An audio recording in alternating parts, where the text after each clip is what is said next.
Maintenant, comment définir la responsabilité de chacun? Et c'est là qui est plus important encore. Parce que pour ce qui est des crimes, je pense que même quelqu'un de mauvaise foi ne peut pas dire qu'il n'y a pas eu de crime. Il y a eu des crimes. C'est indéniable. Maintenant, ces crimes-là, qui est le responsable? C'est ce que je vais essayer de démontrer, Monsieur le Président, à travers le deuxième point, la responsabilité individuelle des accusés. C'est un moment important. Parce que depuis le début de ce procès, je n'ai pas donné d'ordre. On ne m'a pas vu tirer. On ne m'a pas vu donner des instructions. Chacun, se couvrant, refuse sa responsabilité. Monsieur le Président, les faits sont têtus. Alors, Monsieur le Président, pour déterminer cette responsabilité, nous allons partir sur la responsabilité indirecte ou du commandement. Parce qu'on est responsable de ses faits personnels pour avoir agi, mais aussi on peut l'être quand on est commandant d'éléments. Si les éléments qui sont sous le commandement d'une personne agissent, même sans ordre, mais s'ils savaient qu'ils auraient pu agir et qu'ils n'ont rien fait, il peut être tenu pour responsable. Ça, c'est important de le dire. On va commencer par le président de la transition de l'époque, le capitaine Moussa Dadis Camara. Parce que j'estime que c'est lui, on doit commencer par lui, parce qu'il était le président. Il avait tous les leviers du pouvoir, contrairement à ce qu'il nous a dit ici. Monsieur le Président, pour déterminer sa responsabilité, nous allons examiner plusieurs points. D'abord, en amont des infractions, il y a eu beaucoup de choses. Sa volonté de conserver le pouvoir est l'élément déclencheur de cette contestation du peuple de Guinée. C'est l'élément déclencheur. N'eût été sa volonté manifeste de confisquer le pouvoir contre l'avis général du peuple, ces événements ne se seraient jamais produits. Peut-être qu'on serait là en train de faire autre chose, mais plutôt que de juger cette affaire. C'est clair. Alors, il y a les discours publics, je ne vais pas revenir sur ça. La réunion au camp, en prélude à la manifestation du 28 septembre. Ça, c'est important. Cette réunion a eu lieu. Personne ne l'a admis ici. Mais vous savez, Monsieur le Président, le crime n'est jamais parfait. C'est à travers un appel qu'on peut démontrer que cette réunion a eu lieu. Il s'agit de l'appel du président Dadis, quand le président Dadis a appelé M. Sidia Touré, à 1h du matin. Monsieur le Président, leurs échanges n'ont pas été cordiaux. Il a menacé, si vous sortez, vous verrez, Monsieur le Président, quand un président de la République s'adresse à un homme politique de son rang pour le menacer publiquement, pour le menacer au bout du fil, Monsieur le Président, cela présage des lendemains sombres. Et c'est exactement ce qui s'est produit. L'audio de la RFI, Monsieur le Président, comment nous avons obtenu cette information? C'est parce que le colonel Thieboro, en voulant être au four et au moulin, a discuté avec le président Sidia. Il dit au président Sidia, qu'est-ce que le président vous a dit? Le président vous a dit hier. Il ne vous a pas appelé, il dit oui. Il dit c'était à 1h du matin. Il dit non, ce n'était pas à 1h du matin, j'étais là. Cela confirme sa présence. Donc cette réunion a eu lieu. Ça, c'était une réunion en prélude à ce qui allait se faire. L'ambiguïté du président Dadis, comme je l'ai dit, de se maintenir au pouvoir. Si je veux, je ne suis pas né militaire. Si je veux, je me présente. Si je veux, je ne me présente pas. Et Monsieur le Président, en amont de sa prise du pouvoir, quand il a pris le pouvoir, comment il a séduit les Guinéens? C'est à travers son discours. On a eu confiance en lui. Parce qu'on a estimé que son discours était rassembleur, que son discours était celui d'un homme d'État. Il a promis beaucoup de choses. Au début, on a constaté des changements. Mais Monsieur le Président, il y a les oiseaux de mauvaise augure qui se promènent dans les palais. Il y a les rats de palais qui sont immortels, tellement que ces rats ont duré à la présidence. Petit à petit, on lui a dit qu'il fallait absolument conserver le pouvoir et il est tombé dans le panneau. Malheureusement, c'est ce qui nous a conduit ici. Il y a son interview à la Télé Sud, le voyage à l'Abbé, je ne reviens pas sur ça, ça a été suffisamment expliqué ici. Quand un président de la République prend tout son camp, des blindés, des avions de combat, se rend à près de 300 à 400 km de Conakry pour aller défier ses détracteurs. Qu'est-ce que cela vous inspire, Monsieur le Président? Il a dit. Mais le passage du cortège du président Dadis, c'était inédit. Des centaines de véhicules, appuyés par des hélicoptères. Les avions de combat ont survolé le stade de l'Abbé pendant qu'il faisait son discours. C'était pour impressionner, pour dire attention, parce qu'il savait que une manifestation était projetée. C'était une démonstration de force pour dire à ses détracteurs, comme il le disait, comme il aimait le rappeler, si vous me défiez, je déchaînerai les enfers. C'est ce qui s'est produit. Il est revenu de l'Abbé. La suite, nous la connaissons. Le deuxième élément, Monsieur le Président, qui détermine sa culpabilité dans cette affaire, son implication directe dans cette affaire, c'est le recrutement et l'entretien des milices à Kaléa. Ça, c'est un élément central. Monsieur le Président, ce qui est étonnant, c'est que cette milice a été constituée que de ses proches. Je regrette de le dire, mais c'est malheureux. Il est normal, Monsieur le Président, pour un tout chef d'État de vouloir conserver son pouvoir, mais le choix doit être national. Le choix ne doit pas être seulement pour certains et l'exclusion des autres. Malheureusement, c'est ce qui s'est produit. 8000 hommes ont été recrutés. M. Soumaoro vous a dit ici, l'une des recrues de Kaléa, il y avait plusieurs bataillons. Il y avait Bravo, ainsi de suite. Mais ils ont présélectionné certains à qui on a donné tous les moyens. Ils étaient mieux logés. Ils étaient plus considérés que les autres recrues. Parce qu'il fallait les conditionner. Il fallait formater leur esprit pour dire ce pouvoir, c'est pour nous. Il faut vaille que vaille qu'on le conserve.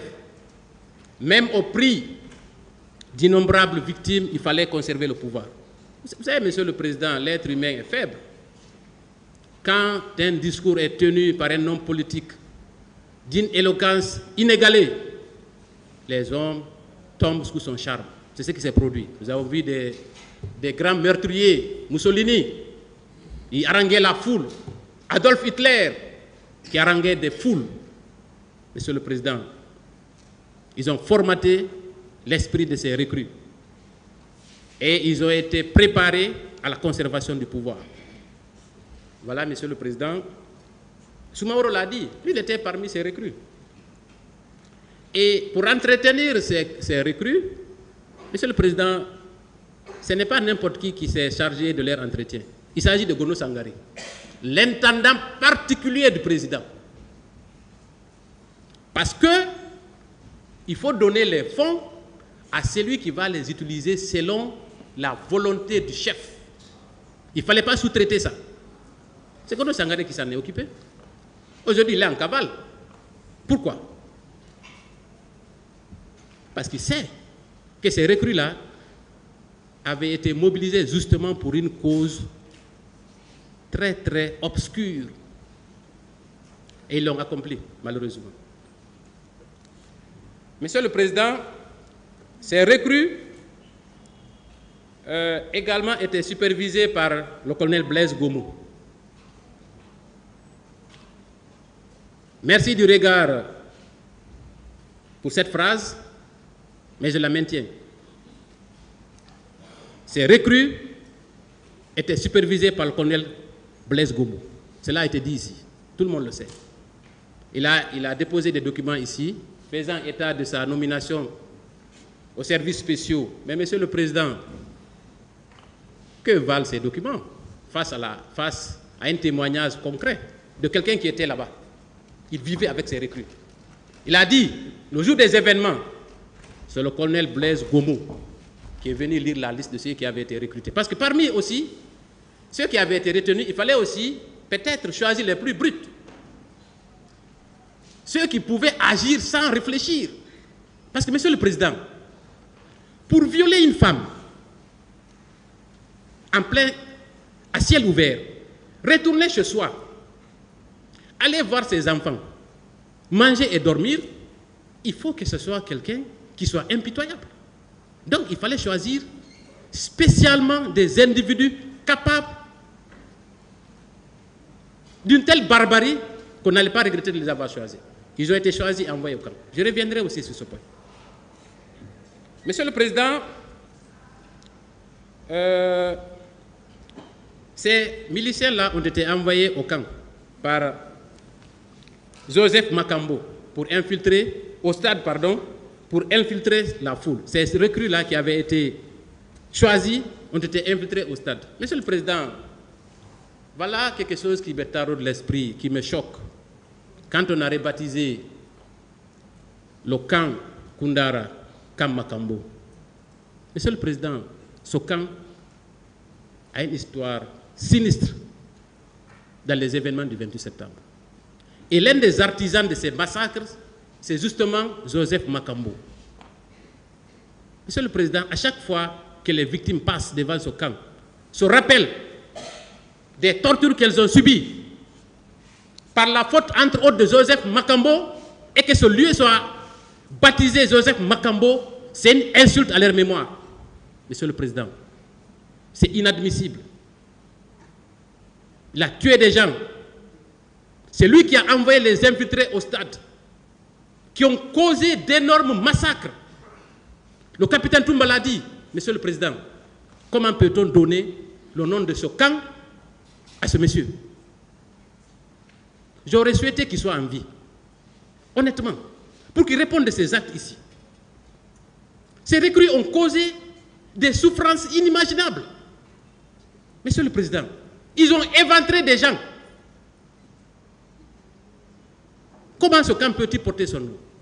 J'espère que l'histoire effacera son nom sur ce camp. Parce que Joseph Makambo ne mérite pas d'être honoré. Ce sont les victimes qu'il faut honorer, Monsieur le Président. C'est révoltant. Monsieur le Président, le troisième élément qui participe à la culpabilité du capitaine Dadis, c'est l'envoi des bérets rouges au stade pour réprimer la manifestation. Il était le commandant du régiment et moi je suis très à l'aise. Parce que tous les décrets qu'on lisait à la télévision nationale, s'il n'y avait pas commandant en chef des forces armées, je pense que le capitaine refuserait de signer. Il aimait se vanter de ce mot. Je suis le commandant en force des forces armées. Et c'est normal. Il est le chef de l'État. Mais il doit en assumer les conséquences. C'était lui le chef du régiment. Il n'y a aucune contestation possible. Toute l'armée relevait de lui. Et je vais vous dire, Monsieur le Président, l'armée est le corps le plus organisé. L'armée est le corps le plus organisé. De sorte que, quand un militaire tire dans un endroit, ce tir doit faire l'objet d'un rapport. Obligatoirement. Donc, l'organisation de l'armée fait qu'il était impossible qu'il ne soit pas au courant que ces militaires-là étaient au stade. Ça, c'est clair et net. Alors, Monsieur le Président, le capitaine Dadis, le président capitaine Dadis, a donné des ordres explicites. Il a dit, allez mater les manifestants au stade, car le pouvoir est à terre. Le commandant Toumba est le témoin vivant de cette déclaration. Il a réitéré ici. Lors de la confrontation, il a confronté le président Dadis ici. C'est clair. Monsieur le Président, nous savons tous que c'est la garde présidentielle qui allait perpétrer ce massacre du côté des bérets rouges. Ce n'est pas l'armée régulière. Ce n'est pas l'armée régulière. C'est la garde présidentielle et les miliciens. Moi, j'ai du respect pour notre armée. Elle vient de loin. Elle a fait ses preuves dans la sous-région.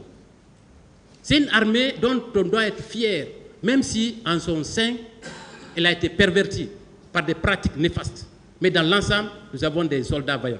Monsieur le Président, quand un président de la République, le chauffeur du président de la République se retrouve au stade, participe au massacre, il tente de tirer sur un leader, son chauffeur, Sankaran Kaba, c'était l'un des chauffeurs du président Dadis. Quand son chargé d'opération, Makambo, se retrouve au camp, à la tête d'une centaine de recrues, d'une centaine de miliciens, comment peut-on expliquer, comment peut-on prétendre que le président Dadis n'était pas au courant de cette opération? Le bon sens saute aux yeux. Il a donné des ordres explicites, allez les mater, le pouvoir est à terre. Est-ce qu'on peut être plus explicite que ça? Il y a un autre élément. Le commandant Toumba, en 2010, dans une interview de la RFI, il dit que c'est le président Dadis qui m'a dit d'aller au stade. Il y a le chauffeur, il y a le chargé d'opération, il y a son aide de camp et à son bébé hollandais, Marcel. Plus sa garde rapprochée, parce que la garde rapprochée est directement sous l'autorité du président. Monsieur le Président, cela est étonnant. Ça, c'était le premier élément. Le deuxième élément, Monsieur le Président, il était impossible que le président Dadis ne soit pas informé des tortures perpétrées dans les camps militaires. C'était impossible. Parce que, contrairement à ce qu'il vous a fait croire ici, il y a des services de renseignement, la gendarmerie, il y a les services de renseignement de l'armée. Monsieur le Président, on ne peut pas conduire des civils au camp sans que le président ne soit informé. C'est impossible. Et d'ailleurs, il craignait des poursuites contre lui, donc il faisait attention. Donc les services de renseignement étaient sur le qui-vive. Donc, Monsieur le Président, il était informé que des civils avaient été amenés au camp et avaient été torturés, notamment par les services spéciaux et l'équipe de Claude Pivier. Et l'exemple le plus frappant, Monsieur le Président, vous avez entendu une partie civile ici. Elle a été entendue ici, à la barre, où elle vous a dit, on nous a raflé au stade, on nous a molestés, on nous a battus, on nous a envoyés au camp. Et quand on est arrivé à la présidence ou dans les environs, ils nous ont dit de descendre. Il y avait une haie de bérets rouges des services spéciaux. Ils ont dit aux officiers qui étaient à l'étage, voilà les ennemis du président Dadis. Monsieur le Président, il était là-bas. Il a dit les voir, mais il n'a rien fait. Il suffisait d'un claquement de doigts du président Dadis pour dire « relâchez-les ». Ils étaient tout de suite relâchés. Il n'a rien fait. Il était au courant des tortures qui étaient exécutées dans les différents camps, que ce soit au camp Alpha Yaya, que ce soit au camp Makambo. Mais, Monsieur le Président, qui commande ces camps? Ce sont des éléments qui ont été nommés par le président Dadis. Cela ne fait l'objet d'aucun doute. Donc, il ne pouvait pas ignorer ça. Ensuite, Monsieur le Président, il y a les représailles exercées contre les quartiers dits de l'opposition, l'Axe. Monsieur le Président, pendant des semaines, des exactions ont été commises. Monsieur le Président Dadis ne pouvait pas ignorer qu'il y avait des exactions sur l'Axe. Parce que peut-être si on pouvait dire que l'attaque au stade l'a peut-être surpris, admettons, même si ce n'est pas plausible, mais pendant des jours, avec tous les services de renseignement qu'il a, c'est impossible. Ensuite, le refus de mettre fin à ces exactions. Il n'a entrepris aucune action directe. Aucune action n'a été entreprise. Monsieur le Président, c'est lui qui a à sa disposition l'armée guinéenne, qui est composée de milliers d'hommes. Si on lui rapporte que dans des quartiers, des exactions sont commises par des bérets rouges, mais Monsieur le Président, il peut même requérir toute l'armée. Il peut même envoyer un char. Il a le pouvoir. Envoyer des hélicoptères, même des avions de chasse, de combat. Il aurait pu le faire. Mais tout cela participait à un plan très simple. Il a laissé faire. Et quand on laisse faire, on est aussi responsable indirectement. Monsieur le Président, le quatrième élément, c'est le refus de mettre aux arrêts les auteurs des massacres. Personne n'a été arrêté. Si Monsieur le Président Dadis voulait aider la population ou n'était pas au courant de ce massacre, n'a pas participé, n'a pas planifié, qu'est-ce qui l'empêchait de faire arrêter les membres de sa garde présidentielle? Parce que les membres de la garde présidentielle, ce n'est pas des personnes qui sont loin de lui. C'est la garde prétorienne. Ils sont au palais, ils sont au camp en l'occurrence. Et le jour même des événements, il était censé savoir qu'une colonne a quitté le camp. Parce qu'au camp, il y a plusieurs checkpoints. Et quand une colonne comme ça, de plusieurs véhicules, traverse tout le camp pour sortir, armée jusqu'aux dents, Monsieur le Président, il ne pouvait pas ignorer ça. Parce qu'on allait rapporter qu'effectivement, il y avait des militaires qui sont sortis pour faire ces actes ignobles. Monsieur le Président, un autre élément. Comme l'a dit M. Toumba, le commandant Toumba ici, les armes ont été chargées. Quelques jours avant, ces armes ont servi où? Au stade. C'est indéniable. Et quand la question a été posée par le commandant Toumba sur recommandation du général Konaté, quand ils ont voulu s'interposer, on lui a dit non, les armes là, c'est sur ordre du président pour les armes, et pour l'installation des recrues, c'est sur ordre du président. Deux ordres qui ont conduit à ce drame, Monsieur le Président. Enfin, c'est la récompense accordée aux auteurs des massacres. D'abord, il ordonne le massacre, il est planifié, il ne prend aucune disposition pour protéger les civils, et au-dessus de tout, cerise sur le gâteau, il les récompense. Monsieur le Président, vous savez comment? C'est très simple. Il y a eu un décret de relèvement de grade pour tous les militaires. Et ce décret aurait dû être pris en décembre, à l'anniversaire de la prise du pouvoir. Mais ils l'ont anticipé. Ça a été pris le 2 novembre 2009 par le président, sans exception. Même ceux qui ont participé aux tueries. Monsieur le Président, qu'est-ce que cela renvoie? C'est des félicitations à ceux qui ont commis ces massacres. Comment un chef d'État qui est censé préserver la vie des citoyens dont il a la charge peut d'abord occasionner que des gens soient tués et que par la suite, il récompense les tueurs. Beaucoup de personnes ont acquis des grades. C'est vérifiable. Le décret du 2 novembre. Il a anticipé parce qu'il était content. Il était fier de ces hommes. Cette fierté s'est traduite par l'élèvement en grade de ces criminels. Par conséquent, Monsieur le Président, ça ne fait l'homme d'aucun doute. Mais avant de conclure sur le capitaine Dadis, un élément important. Il s'agit de la tentative d'évasion. Ça, c'est important. Elle est du 2 novembre 2023. Monsieur le Président, après l'ouverture de ce procès, vous savez, l'histoire rattrape, hein, pendant des années. Il a émis le souhait de venir en Guinée pour se rendre à la justice, pour accepter de se faire juger, même s'il n'avait pas le choix. Ça, c'est un autre débat. Monsieur le Président,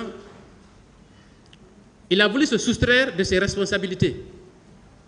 Il a organisé sa propre évasion, en complicité avec Claude Pivy, le colonel Blaise Gomou et le colonel Thiebourou. Un commando lourdement armé a attaqué la maison centrale, a réussi à les exfiltrer. Monsieur le Président, quelqu'un qui ne se reproche de rien, pourquoi il va fuir? Le commandant Toumba est là. CC est là. Vous n'avez pas la parole. CC est là. Asseyez-vous, s'il vous plaît. CC est là. Vous vous asseyez. CC est là. Asseyez-vous, s'il vous plaît.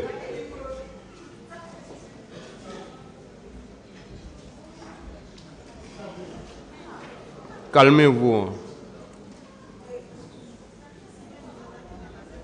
Voilà, vous vous calmez. Hein. Et ceux qui s'agitent dans la salle, calmez-vous. Hein. Voilà.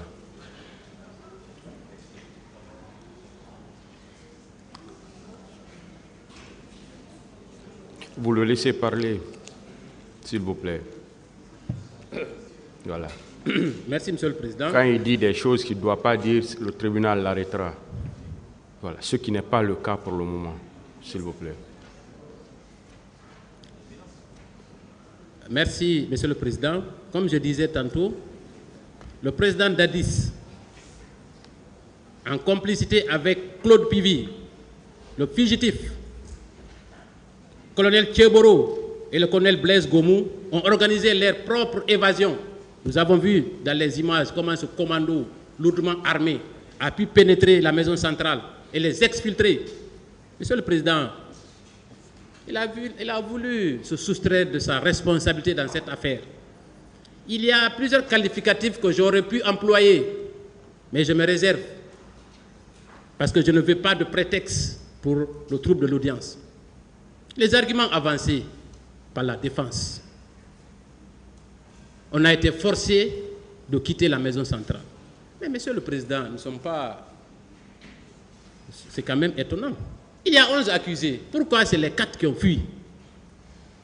Toumba, Marcel, C.C. Raphaël Haba, Dr Diaby, Paul Mansa. Ils sont tous là. Kalonzo, colonel Kalonzo, ils sont tous restés. Pourquoi ce sont les 4?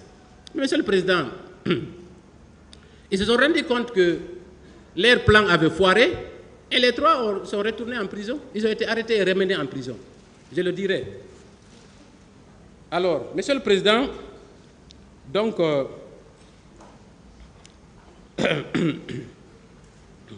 tous ces faits démontrent que le président Dadis est le planificateur des massacres du 28 septembre. Tous ces éléments le démontrent aisément qu'il a commis des crimes contre l'humanité par la responsabilité de la chaîne de commandement.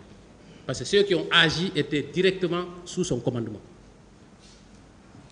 Monsieur le Président, je sais que de l'autre côté, on se prépare à contre-attaquer. Mais les arguments du genre « je n'étais pas le commandant du régiment, je n'ai donné aucun ordre », tous ces arguments sont devenus obsolètes. Il va falloir que vous trouviez d'autres arguments. Donc, pour le capitaine Moussa Dadis Camara, je pense que je vais m'arrêter là et sa culpabilité ne fait l'ombre d'aucun doute pour des crimes contre l'humanité.